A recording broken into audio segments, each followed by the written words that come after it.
భారతదేశంలో మొత్తంలో ఏదైతే ఓట్ చోరీ నడుస్తుందో ఎలక్షన్లో దాని మీద మా ప్రియతమ నాయకుడు leader of opposition Rahul Gandhi గారు దేశమంతటా ఈ చోరీ మీద పోరాటం చేస్తుంటూ ఇందులో భాగంగానే ఈరోజు గౌరవ పార్లమెంట్ సభ్యుడు మరియు డిస్టిక్ కాంగ్రెస్ ప్రెసిడెంట్ సికింద్రాబాద్ అనిల్ కుమార్ యాదవ్ గారి ఆధ్వర్యంలో ఈరోజు ఈ డిస్టిక్ లో ఇక్కడ మేము క్యాండిల్ నిరసన వ్యక్తం చేస్తున్నాము.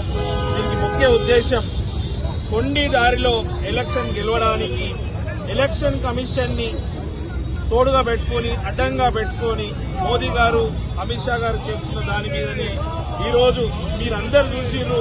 ఒక 4-5 రోజుల కింద కూడా మొత్తం 300 ఎంపీలు పార్లమెంట్ దగ్గర ధర్నా చేయడం, దాని గురించి ఏ విధంగా ఓటు చోరీ అవుతుంది, ఏ విధంగా డూప్లికేట్ ఓటు తీసుకొస్తున్నారు, ఏ విధంగా అడ్రస్ లేని వాళ్ళని తీసుకొస్తున్నారు, ఏ విధంగా ఫోటో ఐడియాలను లేని తీసుకొస్తున్నారు, ఎక్కడెక్కడ ఈయన ఒక్క ఓటు ఉంటే వేరే వేరే రాష్ట్రంలో వేరే వేరే పోలింగ్ బూత్లలో వేరే వేరే కాన్స్టిట్యూన్సీలు ఎలా ఓటేస్తారో క్లుప్తంగా వారు అధ్యయనం చేసి కర్ణాటకలో ఒక పార్లమెంట్ లో ఒక అసెంబ్లీ సెక్టర్ లో చూశారు.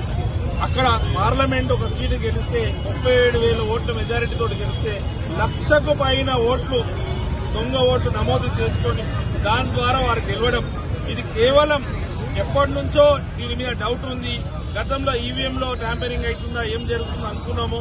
కానీ ఈ రోజు బయటపడ్డది ఏంటంటే వీళ్ళు ఓటు చోరీ ఏ విధంగా చేస్తున్నారని దాని మీద పోరాటం చేస్తూ ఏదైతే రాజ్యాంగం ప్రజల ద్వారా గెలుపొంది పార్లమెంట్ లో కావచ్చు అసెంబ్లీ కావచ్చు ఎక్కడైనా వెళ్లాలనుకుంటున్న విధాన్ని వీళ్ళు పూనీ చేస్తున్న పరిస్థితిని దేశమంతటా జనాలని తోడు చేసుకుని ప్రతి ఒక్కరికి అర్థమయ్యే విధంగా ప్రజాస్వామ్యం విధంగా గెలవాలి, ఎలక్షన్ కమిషన్ పారదర్శకంగా వ్యవహరించాలి.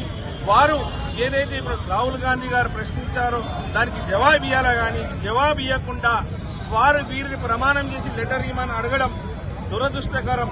వారు బీజేపీకి సపోర్ట్ చేస్తుందా లేకుంటే వారు సొంతంగానే నడిపిస్తున్నారా అని ప్రతి ఒక్కరికి ప్రశ్నగా మారిపోయింది. కాబట్టి ఈ ఉద్యమం ఇక్కడికి పోరాటం ఆగది.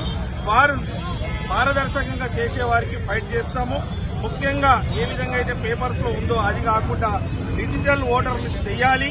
ఎక్కడైనా కంప్యూటర్లో ఎవరైనా కావాల ఇన్ఫర్మేషన్ అంటే ఇమీడియట్ గా దొరికే విధంగా చేయాలనేదే మా ఉద్దేశం. Thank you.